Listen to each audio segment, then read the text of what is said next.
Let's talk about the Russian asset YouTube network, Tenet Media. The United States Department of Justice just unsealed an indictment, and it essentially alleges that multiple creators with millions of followers, all working for the same group, received $10 million in funding to produce pro-Russia content to their American audiences. The 10 million is alleged to come from employees of Russia Today, Russia's state-controlled news network. A network which the European Union says promotes the government propaganda supporting the deployment of Russian forces in Ukraine. These influencers, although unnamed in the indictment, were quickly identified by Eric Toller of the New York Times as the collective Tenet Media, as all the information in the indictment seemed to match up with the company information as well as information about the influencers employed by said company. Tenet Media's location, employee follower counts, and even Tenet's YouTube bio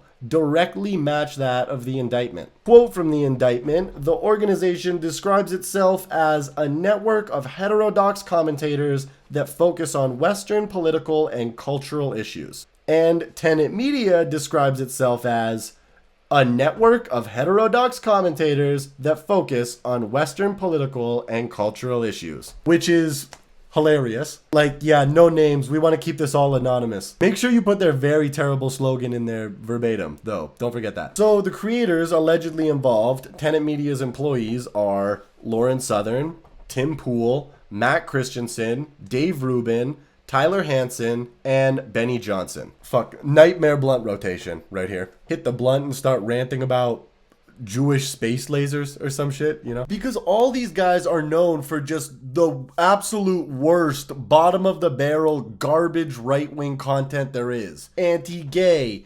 anti-trans, anti-immigration, anti-Palestine, pro-Trump, you name it. This is that area of political content. Since this development, one of the influencers that seems to be anonymously listed in this indictment, Tim Pool, has all but confirmed that his employer, Tenet Media, is indeed the entity this indictment focuses on. It's worth mentioning Tim, pictured here wearing a four-piece suit, the fourth piece being a toque, considers himself and his colleagues a bit of a victim in all this. Yeah, a victim of fashion police brutality. Look at this, the Twitter menswear guy is making fun of his outfit. He said, imagine spending $100,000 a week and seeing this outfit. Holy fuck.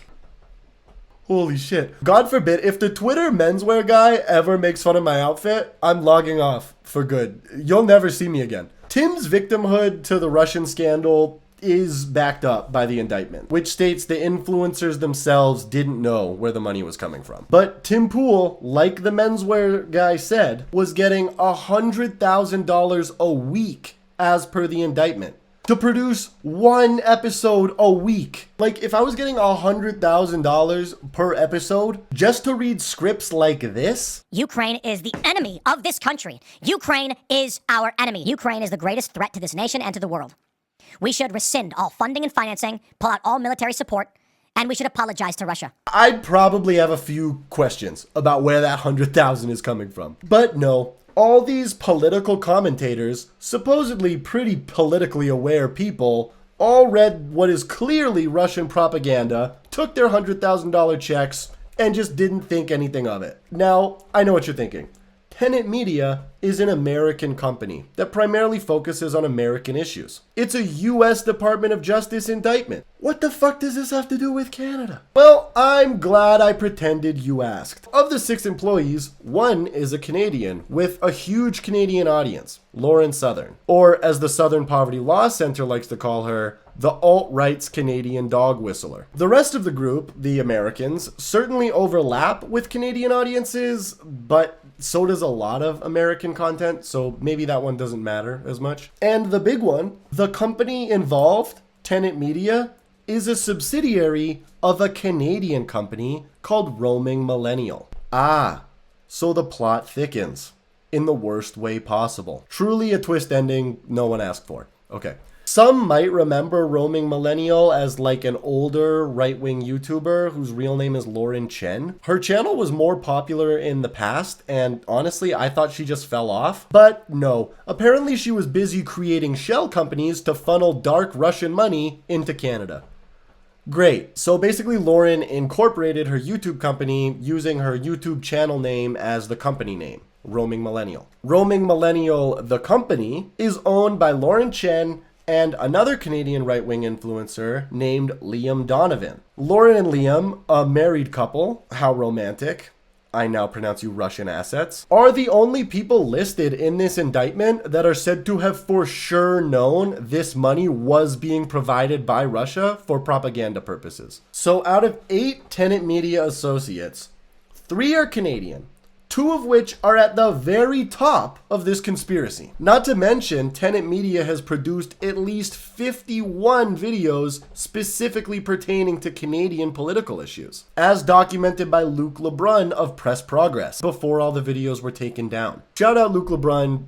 This guy's doing God's work, honestly. In a good way, though. Not like killing pagans or some shit. Now, the Department of Justice alleges the campaign was designed to amplify domestic divisions and manipulate American public opinion. But it makes sense that if the campaign was also focused on other countries, the DOJ might leave that out of the indictment because it's not exactly their jurisdiction or frankly something they'd even necessarily care about. The American Department of Justice is primarily concerned with, you guessed it, American justice. But the amount of Canadian involvement in this scheme means our government is almost certainly looking into this, and I imagine the situation will develop shortly. And I wouldn't be surprised if it came to light that other Canadian political influencers were being paid by Russia as well. I'm looking at you, Rebel News. And not just the Ukraine stuff. Like, yeah, that's a big part of it. Russia is obviously invested in having some kind of social license to invade Ukraine, which a lot of Tenet's content is related to. But like, the indictment said a big part of the plan was to amplify division. And it's not a coincidence Russia chose right-wing personalities to get this job done. Because a lot of the subjects these right-wing influencers already talk about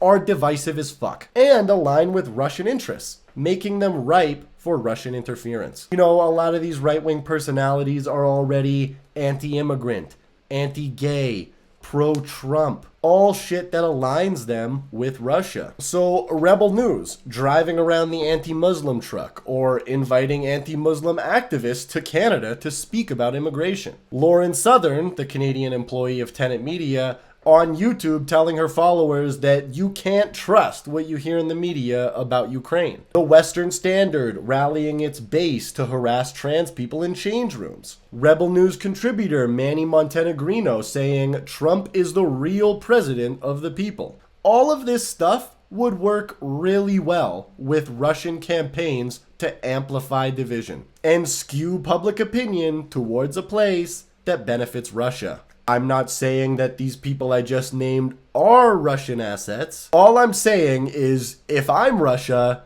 these are the guys I'm funding for my disinformation and division campaign. Disclaimer for the most litigious man in all of Canada, Rebel News owner Ezra Levant. I don't think Ezra Levant is funded by Russia. Not because I think he's above it.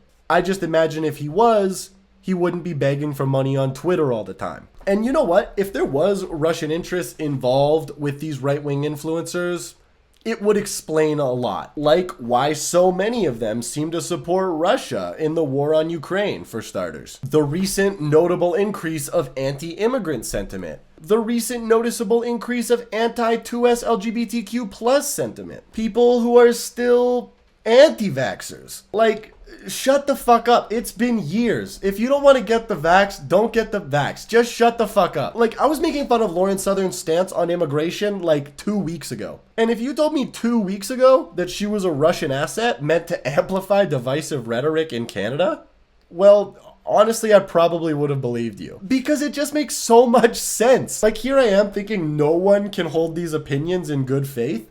And I was right. They hold these opinions because Russia pays them a bunch of fucking money to. Thanks for helping make that really obvious, Lauren Southern. Also, look at this. She says if you don't believe immigrants bad, You must be ideologically compromised. Says the person literally being paid by Russia to sow division on subjects like immigration. Like, you can't make this up. This is insane. I should also mention that Lauren Southern once ran in a Canadian federal election. She fucking failed because she sucks, obviously, but also because she ran for the Libertarian Party, which also sucks, obviously. The Libertarian Party, though, to its credit, doesn't have much answering to do on this one, because they actually kicked her out of the party for saying rape culture does not exist in Canada. Jesus fucking Christ. I wonder how much Russia paid her to say that. And yeah, like, it's pretty fucking funny that exactly who you'd expect to be a paid Russian asset promoting Russian interests in Canada is a paid Russian asset promoting Russian interests in Canada. But it's also highly concerning and very serious. Like, this is effectively treason.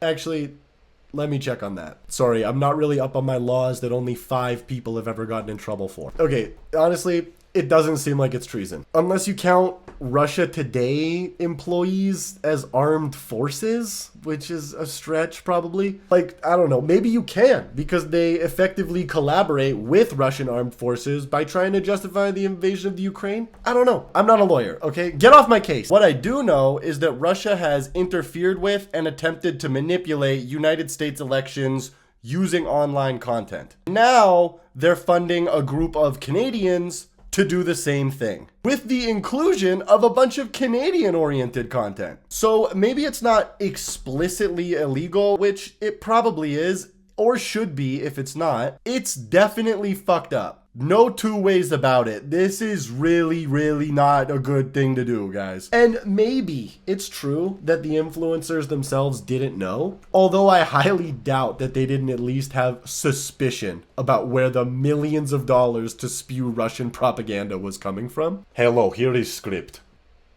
This just says, I hate Ukraine. Whoa, save it for camera. That was perfect. Here is 100,000 ruble. I am American businessman. Go Yankees. Goodbye. But at the very least, the Canadian owner of Tenet Media, Lauren Chen, willfully collaborated with Russia to do this. As did her also Canadian husband, Liam Donovan. Yes, it's an American company, primarily focused on American issues, but the owner and definitive Russian collaborator is Canadian. Some have speculated this is by design due to the fact that Canada doesn't have RICO laws. This was centered in Canada for a specific reason. We don't have RICO laws. And so it's a lot easier to hustle money through Canada to Canadians. RICO being the legislation which allows organized conspirators of a crime to be charged for a crime that the organization committed. These laws were instrumental in bringing down the mafia, since there was always some degree of separation between the bosses and those actually committing the crimes. So by doing this through a Canadian company, Russia could theoretically avoid being targeted by RICO and thus avoid conspiracy charges for the whole chain of command. It doesn't make RICO charges impossible, but it certainly makes them more complicated. For one, there's obvious jurisdictional issues. The US government and Canada would have to collaborate to gather evidence about the roaming millennial company. Then there'd have to be an extradition process for any Canadian involved to be held accountable under RICO, which is complicated in and of itself. And all of this just relies on diplomacy between the US and Canada. So while it's not impossible, Russia setting it up through the Canadian parent company allows for the separation of bosses and executors that RICO laws seek to eliminate. So Putin is playing fucking 3D foreign policy chess using the dumbest right-wing idiots he can possibly find as pawns, which is like, duh, why wouldn't he? This is a KGB agent's wet dream. These guys are way too fucking stupid or morally bankrupt to even begin to understand why this whole operation is problematic. Here's Tim Pool and co. advocating bringing back the death penalty for treason so they can kill their political opponents. Should Democrats be in jail? No question. When Donald Trump gets elected, should he start locking them up? No question. Should there be lists of Democrats that need to go to jail? 100%. And the reason for that is they've committed crimes. Not just jail, they should get the death penalty. You know, we actually used to have the punishment for treason in this country. Like, congratulations, you fucking moron. You just called for your own execution. This one is definitely going to continue to develop. This is just the tip of the Russian conspiracy iceberg. Because another American document unsealed this week, this time by the FBI, according to an article by David Gilbert at Wired, alleges Russia is tracking 2,800 influencers in 81 countries, as well as 1,900, quote, anti-influencers, which the FBI thinks refers to creators that post content contrary to Russian objectives. In one meeting, a Russian government official wrote, "We need influencers. A lot of them, and everywhere. We are ready to wine and dine them." Wine and dine with, $10 million, perhaps? Though no links have been confirmed between this operation and the roaming millennial Tenet media thing, it indicates Russia is probably planning something similar on a much bigger scale. Or maybe it's already underway. Can't wait to play Guess Who's a Russian Asset with every content creator I find from here on out. Fuck.